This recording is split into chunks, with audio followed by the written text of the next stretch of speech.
Hi guys.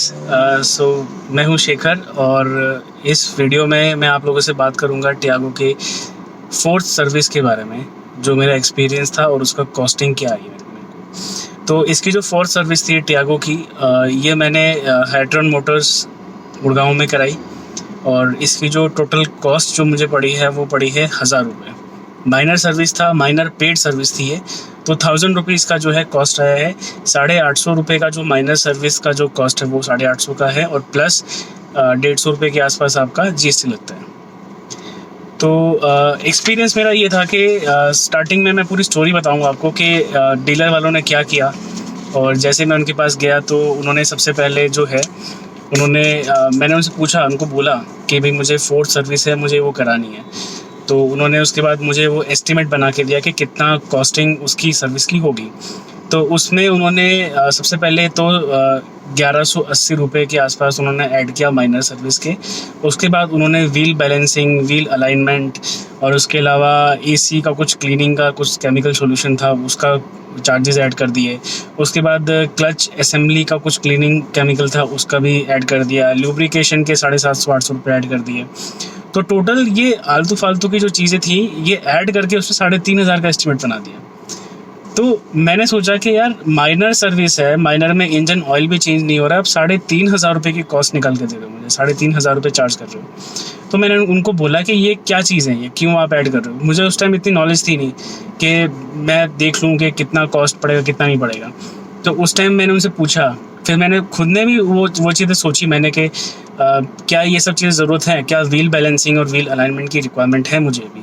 तो मुझे ऐसा अपनी गाड़ी में कोई व्हील अलाइनमेंट का इशू लगा नहीं और मुझे अभी तक सब सही चल रहा है और कोई इशू खुद को चलाते पता लग जाता है कि अलाइनमेंट का कोई इशू है नहीं। तो मुझे कोई इशू फेस नहीं है। तो अननेसेसरी के 700-800 रुपये आप उसके चार्ज कर रहे हो, अराउंड 1500 रुपये का आसपास का तो बैलेंसिंग का और अलाइनमेंट का वो चार्ज कर रहे थे।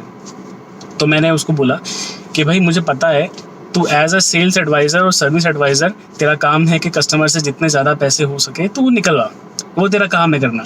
लेकिन कस्टमर को भी इस चीज़ के बारे में नॉलेज होनी चाहिए कि उसकी गाड़ी की सर्विस जो वो कराने जा रहा है उसमें कौन कौन सी सर्विसेज जो है वो नेसेसरी हैं और कौन सी ज़रूरी सर्विसेज हैं। तो ज़रूरी है आप उतना ही कराओ, एक्स्ट्रा फालतू का आप मत करो। ये डिपेंड करता है आपके ऊपर कि अगर आपको लगता है कि व्हील बैलेंसिंग और अलाइनमेंट की रिक्वायरमेंट है तो आप करा सकते हो। लेकिन जो टाटा मोटर्स ने जो सर्विस शेड्यूल बनाया है टियागो के लिए, उसके अंदर मेजर सर्विस में ही अलाइनमेंट और बैलेंसिंग होती है। बाकी चीज़ें ऑयल चेंज वगैरह होता है वो सब मेजर सर्विस में ही होता है, माइनर में नहीं होता। माइनर में से जनरल चेकअप ही होता है। तो वो जनरल चेकअप के ही पेड सर्विस के 1000 रुपये की कॉस्टिंग है, ठीक है। तो मैं गया उसके पास, वहाँ पे ये सब कॉस्ट बता दिया 3500 रुपये का। तो मैंने उसको बोला, सबसे पहले तो बड़े अच्छे से बात कर रहा था मुझसे वो कि सर ये कॉस्टिंग है, ये मैंने कहा यार तुमने अपने मन से बना दिया है ये कि इस चीज़ ये करा लो वो करा लो। मेरे से पूछा भी नहीं उसने, तो एस्टिमेट बना के कर दिया कि भाई कस्टमर पूछेगा नहीं, कस्टमर को नॉलेज नहीं है, कस्टमर बोल देगा ठीक है कर दो। मुझे उस टाइम नॉलेज थी। तो मैंने उसको बोला कि आप एक काम करो, मुझे अलाइनमेंट और इसकी रिक्वायरमेंट नहीं, आप काट दो। फिर मैंने उससे डिटेल्स मांगी सारी कि आप मुझे इस जो आपने ब्रेकअप दिया है इसकी डिटेल्स दो मुझे, किसकी ज़रूरत क्या है इसकी।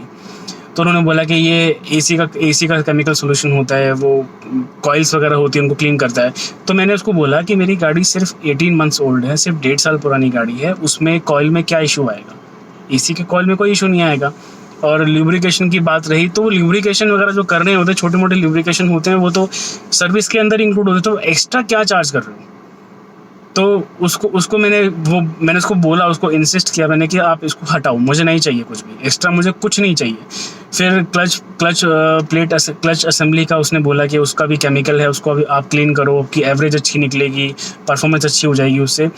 मैंने भी फिर उसको यही बोला कि भाई 1.5 साल पुरानी गाड़ी है, मेरे हाथ में चल रही है, मस्त चल रही है, मैं प्यार से चलाता हूँ, मुझे कोई इशू फेस हो ही नहीं रहा, नहीं माइलेज भी बढ़िया दे रही है, सब कुछ बढ़िया दे रही है, कोई दिक्कत ही नहीं है। फिर अननेसेसरी तुम मत करिएगा। तो मैंने उसको मना कर दिया उस चीज़ के लिए। उसके बाद धीरे धीरे जब मैं कटवाने लग गया ना, तो उसका जो रिस्पॉन्स था वो एकदम से चेंज हो गया। एटीट्यूड था उसका वो बिल्कुल चेंज हो गया कि भाई ये कस्टमर है, ये तो कुछ भी नहीं करा रहा। तो मैंने उसको अपनी कंप्लेंट्स भी बताई थी। मैंने उसको बोला कि मैंने जो तुझे कंप्लेंट बताई है तो सिर्फ उसमें काम कर, और जो माइनर सर्विस के जो 1000 रुपये लगते सिर्फ वही तू चार्ज करेगा, उसके अलावा मैं 1 रुपया नहीं दे रहा तेरे को। उसके बाद जाके उसने लास्ट में क्या किया, उसने एक चीज़ और ऐड करी। सारी एक्स्ट्रा चीज़ जो थी, जो रिक्वायर्ड नहीं थी, मैंने कटवा दी उसको बोल के। उसके बाद उसने क्या किया, उसने बोला अच्छा सर आप कुछ नहीं करा रहे हो तो आपको कम से कम 380 रुपये लगेंगे कंज्यूमेबल्स के। तो मैंने बोला कंज्यूमेबल्स का क्या लगेगा? फिर बोलता वो कपड़ा वपड़ा यूज़ करते हैं हम लोग गाड़ी साफ वाफ करने के लिए, तो उसमें वो सब छोटी मोटी चीज़ें होती है तो कंज्यूमेबल्स में आता है। तो उस टाइम मेरा ये था कि यार कंज्यूमेबल्स तो क्या होता है। फिर उसके बाद मैंने नेट पे सर्च किया, नेट पे ढूंढा मैंने कि कंज्यूमेबल्स क्या होता है। तो कंज्यूमेबल्स के अंदर जो आपका इंजन ऑयल होता है वो सारी चीज़ें आती हैं। तो ये कपड़े वपड़े के ये फालतू की चीज़ें हैं, ये सब ऐड करने की चीज़ें हैं। तो मैंने उसको उस टाइम बोला कि भाई मुझे नहीं चाहिए। उसके बाद एक और सर्विस एडवाइज़र थे, मैंने उनसे कांटेक्ट किया, उनको बोला जो लास्ट टाइम मैंने उनसे सर्विस कराई थी और मैं बिल्कुल सेटिस्फाइड था उनकी सर्विसेज से। तो मैंने उनको बोला, दूसरे एडवाइज़र थे, उनको बोलने के बाद मैंने उनको बोला कि ये ऐसे ऐसे फालतू की चीज़ें ऐड कर रहे हैं, राइट। तो अब मुझे बताओ कि ये क्यों है। तो उन्होंने बोला नहीं ये ठीक है, माइनर सर्विस और कंज्यूमेबल्स का तो लगेगा ही लगेगा। मैंने उसको यही बोला कि भाई कंज्यूमेबल्स का फालतू चार्ज क्यों कर रहे हो। फिर उसके बाद क्या हुआ कि जो सर्विस एडवाइज़र था वो समझ चुका था कि मुझे पूरी नॉलेज है सर्विस में, क्या रिक्वायरमेंट होती है क्या रिक्वायरमेंट नहीं होती है, मुझे कम्प्लीटली उसकी नॉलेज थी। वो मैंने उसको ऐसे दिखाया कि मुझे अच्छे से नॉलेज है, तो वो समझ गया। उसके बाद सर्विसिंग कराई। अब सर्विसिंग कराने के टाइम पे क्या इशू होता है कि यार वो ढंग से चीज़ें सही कर रहे हैं या नहीं कर रहे हैं, चेक कर रहे हैं या नहीं कर रहे हैं, आपने जो प्रॉब्लम्स बताई हैं उनका सोल्यूशन दिया है या नहीं दिया। तो मैं क्या किया, उनकी वर्कशॉप में पीछे चला गया, राइट।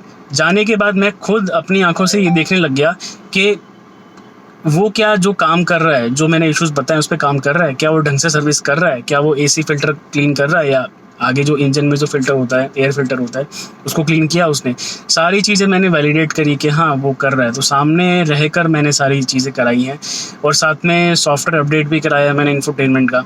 तो ये सारी चीज़ें जो पूरी सर्विस थी मैंने अपने आंखों के सामने कराई है। और उसने मुझे रोका भी नहीं एक बार भी कि नहीं आप अंदर नहीं जा सकती ये वो। तो मैंने उनको बोल दिया क्लियरली कि मैं अपने सामने सर्विस कराऊंगा। और उसके अलावा अब सर्विस में होता ही है कि वो सिर्फ माइनर सर्विस के लिए बोला था तो वो सिर्फ माइनर सर्विस करेगा, एसी फिल्टर क्लीन कर देगा और जो आप इश्यूज़ बताओगे उन पे वो काम करेगा।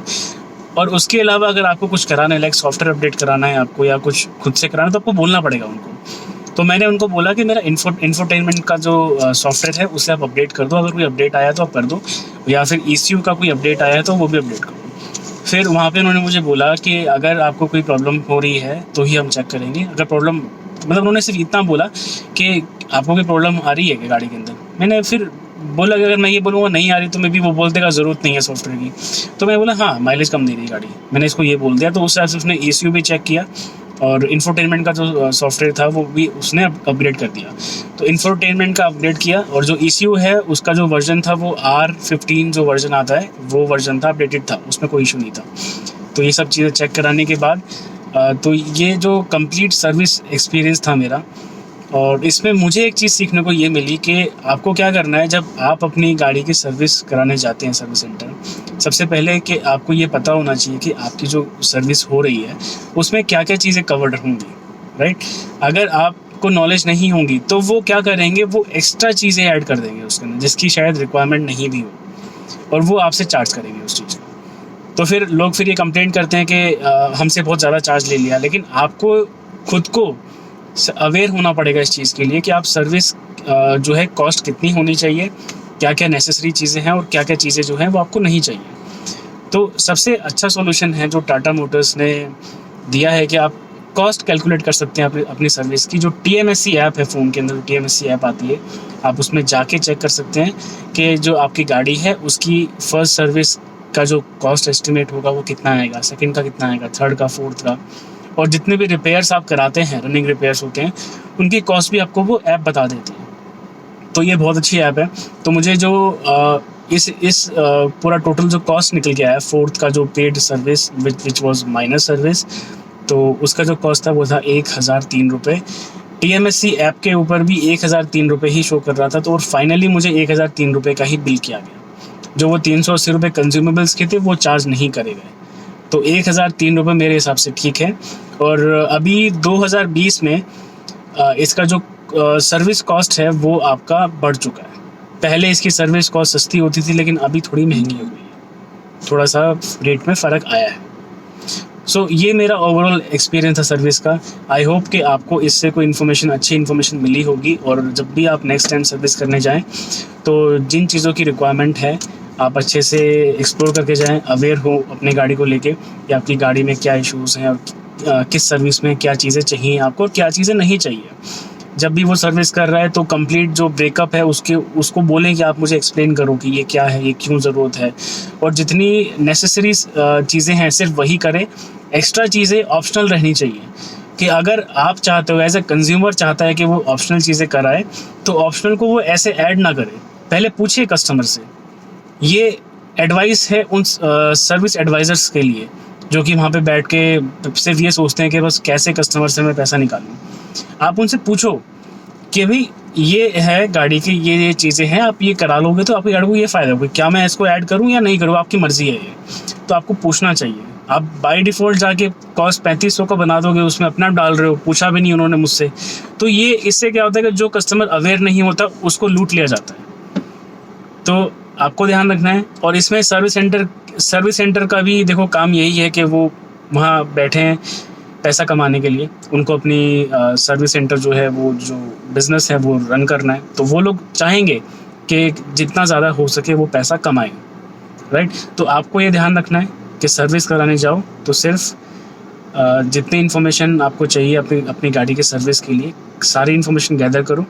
और अगर कोई ऐप आपकी गाड़ी के लिए अवेलेबल है, कोई आपकी गाड़ी की कंपनी ने आपको ऐप प्रोवाइड करी है, तो वहाँ पे कॉस्ट पहले एस्टिमेट करते जाओ, उससे एक भी रुपया एक्स्ट्रा मत दो, उतना ही आप उनको बोलो कि यही चीज़ें आप करो जो कि रिकमेंडेड है सर्विस के अंदर, उससे एक्स्ट्रा कुछ मत करो। सो आई होप आपको ये वीडियो अच्छी लगी होगी और आपको काफ़ी कुछ इस वीडियो में सीखने को मिला होगा मेरे एक्सपीरियंस से। तो that's it guys, bye, take care.